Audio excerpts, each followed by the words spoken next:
Bonjour à tous, je suis ravie de vous retrouver aujourd'hui pour un nouveau tuto. Mais avant de passer aux choses sérieuses, je voulais vous remercier pour l'accueil que vous avez réservé à l'album Happy Halloween, pour son tuto comme pour le live. Merci pour vos abonnements, pour vos likes, pour vos commentaires, pour votre présence pendant le live. J'avoue que c'est une expérience qui m'a tellement plu que je compte bien récidiver en décembre. J'ai pas encore défini quelle sera notre activité, mais on se retrouvera pour un moment comme celui-là, c'est sûr. Pour ce petit album Happy Halloween ainsi que pour la boîte à thé, il y aura des tutos PDF que je partagerai dans l'onglet communauté. Ce seront des PDF qui seront réservés aux membres de la chaîne YouTube. Pour devenir membre, il suffit de cliquer sur le bouton rejoindre dans la page d'accueil de la chaîne. On attaque tout de suite les choses sérieuses, comme je le disais, avec notre boîte à thé, donc qui est un tutoriel revisité. C'est un tuto que j'ai déjà pu vous proposer il y a 2 ans. J'ai changé un petit peu les dimensions et j'ai également changé la séparation dans la boîte. À ce moment-là, j'avais fait 2 petites boîtes, chose que j'ai failli refaire, hein. J'aime faire des boîtes. Mais j'ai plutôt opté pour une languette séparatrice que je vous montrerai après. Donc là, j'ai préparé tous mes papiers, la fameuse petite languette séparatrice. C'était pour vraiment faciliter les choses.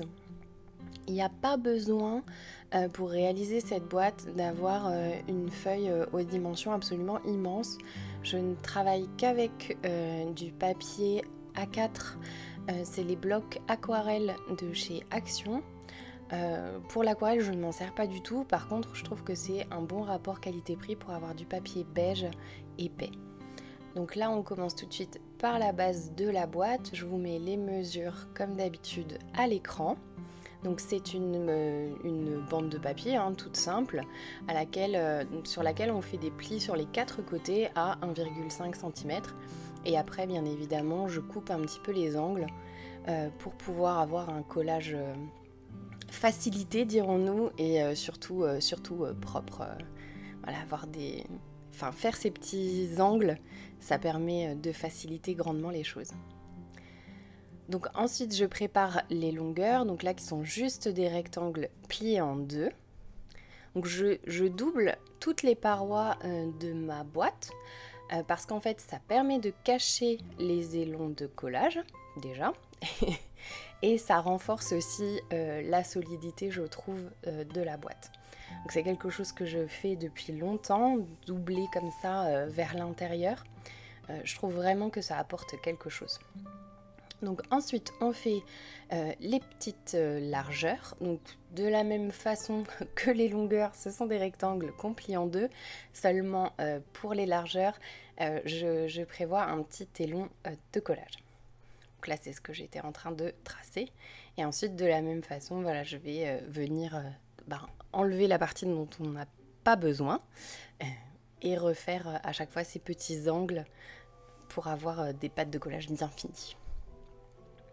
Je marque mes plis et je fais du coup 2 fois cette petite partie-là, puisqu'on a 2 largeurs, bien évidemment.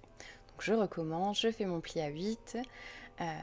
Et puis ensuite je trace mes 2 petits élons de collage et ensuite je viens découper. C'est vraiment, les boîtes, c'est quelque chose qui est très très rapide à faire, très satisfaisant aussi. Donc ça demande un tout petit peu de technicité, mais je trouve bien moins qu'un album quelque part, et c'est vraiment un cadeau rapide et idéal à faire. Donc ensuite, on fait la petite partie séparatrice. Donc de la même façon, c'est un rectangle de papier que l'on plie en 2 et on fait toujours un élon de collage de chaque côté. Donc vraiment, par contre, là, je les garde sur toute la longueur. Ils me permettront de coller la petite séparation de part et d'autre des parois de la boîte.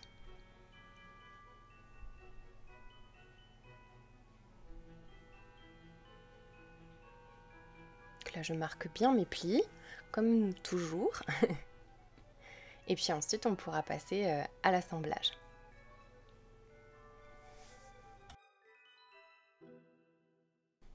Donc on va commencer par placer du scotch. Alors j'ai essayé de faire un petit repère visuel, mais je pense que mon feutre était un peu clair, donc on voit pas forcément.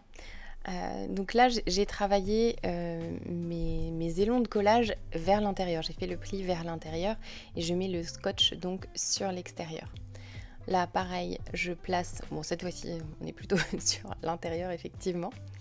Des petites largeurs de la boîte. Donc pareil, on positionne le scotch sur l'élon de collage.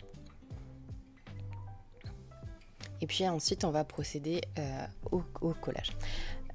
Donc là, par contre, je me trompe. Je me trompe. Après, c'est pas dramatique, hein. Mais je vous conseille plutôt de coller les petites largeurs qu'on a préparées, de les coller dans l'autre sens, c'est-à-dire les élons de collage vers la base de la boîte. Ça sera bien plus simple à assembler. D'ailleurs, je l'ai fait pour l'autre boîte parce que j'en travaille 2 en tandem. Mais voilà, ça arrive de se tromper. Je me trompe beaucoup, hein, je vous rassure. Donc là, je vous montre l'autre gabarit. Voilà. Je me suis trompée, je m'en suis rendu compte. Bon après c'est pas dramatique, vous voyez je vais juste les travailler dans l'autre sens et du coup déjà devoir coller ma partie repliée, chose que normalement je fais en dernier. Je rabats je rabats toute la double paroi quelque part en dernier et je la travaille un petit peu pour bien l'aplatir, mais bon c'est pas bien grave. Du coup, je rattrape le coup en collant déjà donc cette deuxième partie. Je retravaille un petit peu les élons de collage et puis je vais y aller tout doux avec un petit peu de colle et de scotch bien évidemment. Donc la colle c'est vraiment juste parce que là je trouve que c'est pas forcément évident à coller et je veux pouvoir me repositionner au besoin. Donc là après c'est juste un jeu un petit peu minutieux. Alors je suis navrée, c'est très difficile à filmer sans que le couvercle du coup sans que ça se rabatte sur ce que je suis en train de faire. Après je vais replier un petit peu sur l'extérieur, voilà ces petits morceaux là pour pouvoir vous montrer un petit peu quelque chose. Mais c'est vrai que c'est pas évident du tout. Au niveau de l'assemblage, de pouvoir vous filmer distinctement ce qui se passe. Après, je pense que vous avez bien compris, on s'est prévu des petits endroits pour pouvoir coller et il suffit de mettre de la colle au bon endroit. C'est pour ça que je vous conseille le scotch parce qu'au pire, on n'enlève pas la partie qui protège le scotch si on s'est trompé. Et l'avantage d'avoir fait du coup des rabats là, sur lesquels je mets du scotch pour pouvoir les coller vers l'intérieur, ça se verra pas en fait. C'est vraiment, ça permet d'avoir un fini très propre. Dans la boîte, on ne voit rien. Là, vous pouvez le voir en fait. Je vais cacher ces petits élons là et il n'y a plus rien.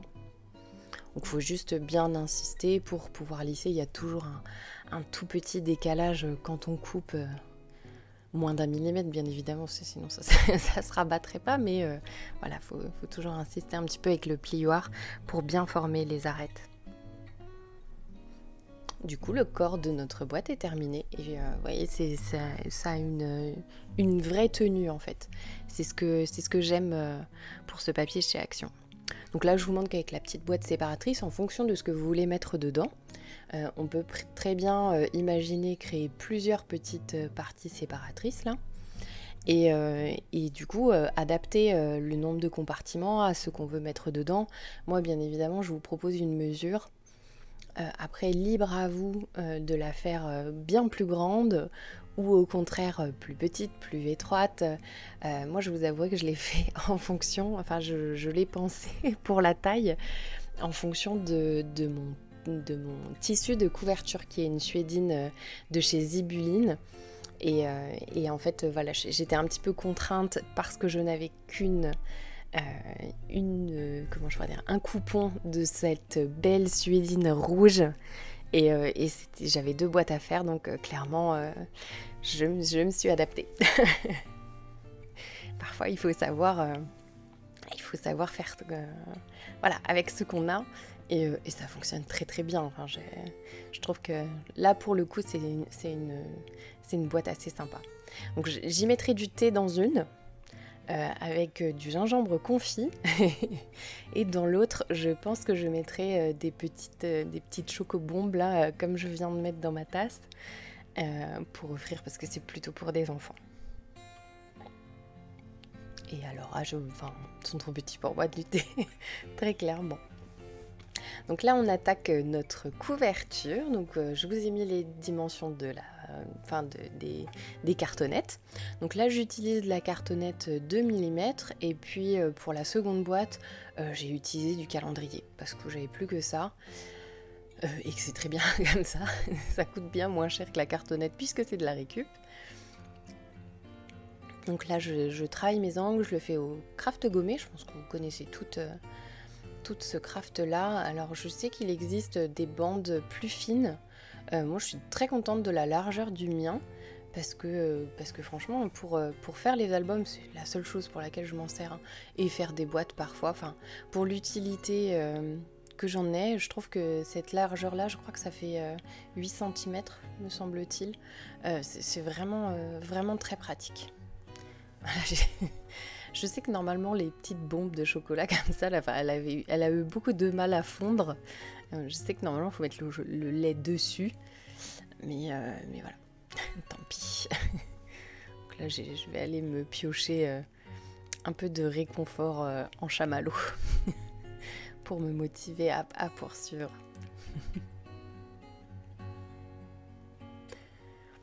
Voilà, c'était le meilleur moment pour boire un petit coup parce que la reliure ça va très vite à faire, donc suffisamment vite pour que cette fameuse petite bombe fonde et une fois la couverture, voilà, la structure finie, c'était la récompense.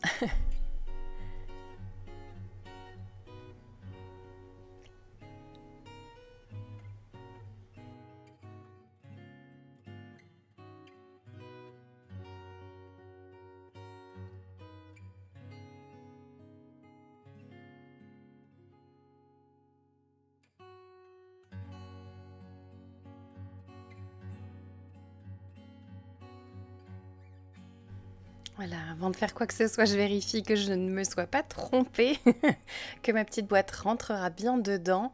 Je vous montre les papiers que je vais utiliser pour décorer ma boîte et surtout cette superbe suédine de chez Zibuline. Donc j'ai utilisé la collection Flocon de chez Mes Petits Ciseaux. Alors vous allez rire, mais c'est une collection que j'ai achetée d'occasion puisque entamée. Mais ça fait très bien l'affaire et j'ai même encore suffisamment de papier pour pouvoir vous proposer un mini qui viendra, je pense, semaine prochaine ou alors la semaine suivante. Donc là, vous voyez bien avec ma colle fétiche. J'aurais pu la coller à la colle scotch, mais là, la suédine, c'est très épais. En tout cas, celle de chez Zibuline est vraiment de qualité et épaisse. Et du coup, j'ai préféré la coller avec ma colle blanche de chez Fabrica Décorou. Donc, je me suis coupé les angles pour pouvoir faire justement de jolis angles. Je colle toujours, j'aime bien coller d'abord les largeurs et ensuite je m'attaque aux longueurs qui sont toujours un petit peu plus longues. À coller, ça demande un peu plus de travail. Donc là je vais encoller mon carton et après avec le râpe de colle entre guillemets, je viens en mettre un petit peu sur l'envers de la suédine. L'avantage de cette colle là c'est qu'elle n'est pas trop humide. Elle n'est pas trop liquide je trouve, donc du coup vous voyez elle ne tâche pas ma suédine, parce que c'est toujours un petit peu l'appréhension que j'ai, tacher le tissu qu'on utilise, surtout là de la colle sur un tissu avec des petits poils, on verrait que ça et franchement je suis très contente. Bon, j'essaye de pas mettre de colle partout mais c'est un peu raté, j'en avais plein les doigts après, mais bon, c'est les aléas de la couverture en tissu. Mais je suis vraiment très contente du rendu. Après, j'aurais pas eu besoin comment je pourrais dire, de m'appliquer autant sur les angles, puisque je vais mettre des angles en métal. Mais j'aime bien quand c'est joliment fait. Mais après, c'est vrai que c'était particulièrement... Enfin là, surtout sur les longueurs, vous voyez, hein, j'ai beau appuyer, je maintiens quelques secondes, mais c'est un peu de mal à coller, parce que je vous dis, hein, la suédine est très épaisse. Mais bon, après, je mets plein de petites pinces. L'avantage, c'est qu'elle n'a pas du tout marqué. Je m'en suis rendu compte, après je me suis dit, mince, je l'ai pas protégé avec du papier. Mais franchement, la suédine n'a pas du tout marqué. Donc j'étais très contente. Et voilà, je vous conseille d'y aller étape par étape et doucement à votre rythme. Je me suis rendu compte aussi après que j'avais sorti des petits carrés de Swiffer pour mettre dessous pour créer une épaisseur. Et j'ai complètement oublié. Ça m'est complètement sorti de la tête. Donc sachez que pour un effet un petit peu plus fluffy, un petit peu plus moelleux comme ça, on peut mettre voilà, une épaisseur de watts ou de ce qu'on veut sous le tissu, entre le carton et le tissu, voilà, pour créer une petite surépaisseur. Mais là honnêtement, la suédine elle fait le job, elle apporte vraiment, enfin le rouge... Je voulais qu'elle ait l'air gourmande cette boîte-là, qu'on ait envie de l'ouvrir. Et je suis vraiment très très contente de la couleur de cette suédine. J'en rachèterai, c'est sûr. Alors que le rouge, c'est une couleur que je ne scrape jamais. Mais vraiment jamais, jamais, jamais. Et là, j'en étais ravie.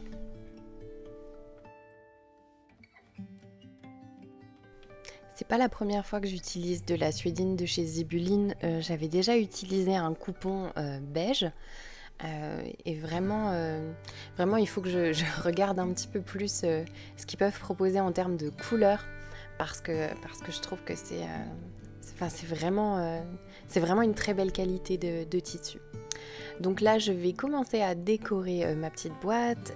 J'ai utilisé un die que j'avais eu dans un calendrier de l'Avent, un calendrier de l'Avent F-Déco, une boutique qui malheureusement n'existe plus. Donc c'était un set de petits flocons. Et sous mon papier, je vais venir poser un petit morceau de papier pailleté argent. Je trouve plus mes mots. Comme l'autre fois, je vous filme cette vidéo tôt le matin. Bon, il est un petit peu moins tôt que la dernière fois, il est 8h. J'ai pris un peu de retard en déjeunant, mais j'en avais besoin. Donc là, je vais décorer ma boîte avec les papiers qu'on veut. Je n'ai pas décoré l'intérieur. Je ne trouve pas que ce soit nécessaire. Maintenant, c'est quelque chose que vous pouvez tout à fait faire. Moi, je me suis contentée de faire un joli... de coller l'extérieur... décorer l'extérieur de la boîte, pardon. Donc ensuite, j'ai utilisé un beau ruban de mousseline qui vient aussi de chez Zibulline. Et donc j'ai collé la partie intérieure et comme je me suis rendu compte après coup que j'avais oublié de filmer. Heureusement, je fais 2 boîtes. Je peux vous montrer et la décoration et du coup la fin de la couverture que j'ai oublié de filmer. Donc là, j'utilise la même astuce que tout à l'heure. J'ai fait une découpe dans mon papier décor et je vais venir mettre des paillettes dessous.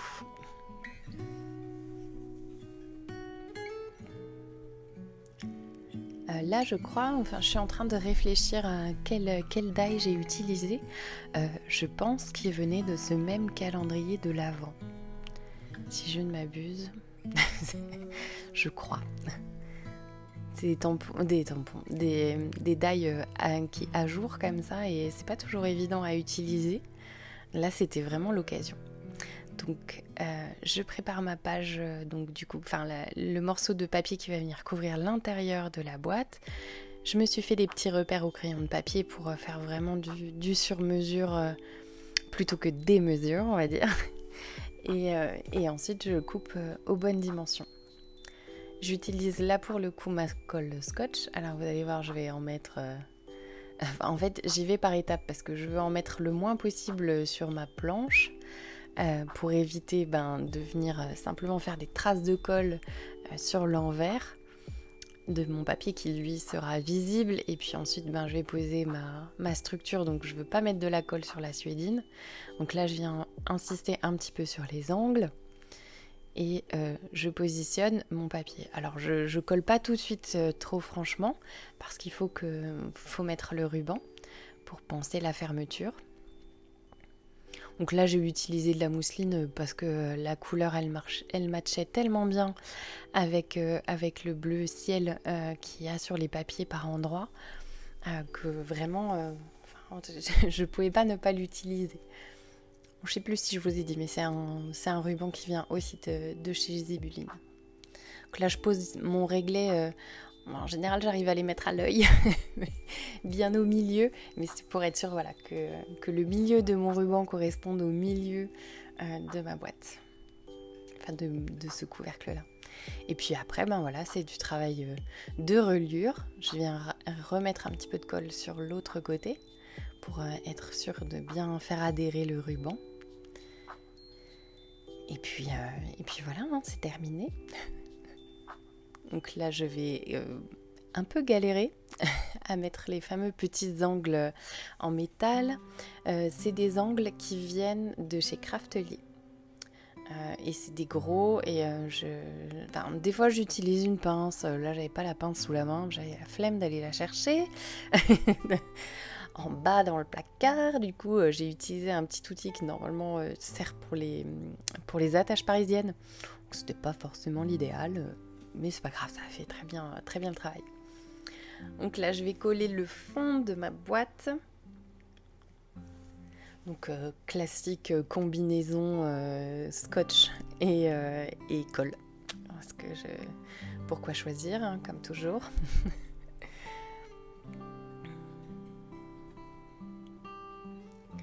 Donc là, je vais bien adhérer mon scotch rouge. J'en utilise de moins en moins du scotch rouge, je réalise ça. Après, quand il y a besoin, quand il faut que ça soit solide, c'est vers celui-là que je m'oriente. Mais en fait, je trouve que c'est très dur d'enlever le petit opercule. Et ça m'agace un peu. Vous voyez, là, je galère comme pas possible. Donc c'est vrai qu'il a tendance à rester... je l'utilise bien moins vite que l'autre. Remarque, ça me fait faire des économies. Un petit peu de colle universelle. Je vérifie que je mets bien ma boîte dans le bon sens, que ma petite déco soit pas vers le couvercle, ça serait trop dommage. Je vérifie que le nœud ferme bien, que tout se passe bien. C'est un peu la dernière étape. Donc je vérifie que tout soit raccord. Et puis c'est la petite démonstration finale avec les petites décos que j'ai pu ajouter. Donc toujours la collection flocons de mes petits ciseaux. Il y a des die de la collection, il y a des embellissements. Et je crois qu'il y a aussi quelques die que je peux avoir. J'ai vu passer une petite feuille de houx. Et ça c'est un die Casey Art si je ne m'abuse. Et puis un petit flocon au-dessus qui viennent toujours. Je crois que j'avais eu beaucoup de die flocons. Qui vient de ce fameux calendrier de l'Avent Fabrica Déco. Donc là, les petites tasses et la petite théière, ça vient de chez mes petits ciseaux. La branche de pin et la pomme de pin viennent aussi de chez mes petits ciseaux, mais c'est une collection précédente. Et puis les fameuses petites chocobombes là, il faut que j'en rachète parce que c'est ma collection perso. Et les petites thés de chez Thé Héritage, je vous les conseille. Il y a un petit pull aussi, je vois, de chez Sagapo Scrap, je crois. Voilà, cette vidéo est maintenant terminée. On se retrouve très vite, bien sûr, pour un nouveau tuto. Je vous remercie d'être resté jusque-là. Je vous invite à me laisser un j'aime, un commentaire, à vous abonner si la vidéo vous a plu. Et puis au plaisir de vous retrouver dans un live ou dans un nouveau tuto.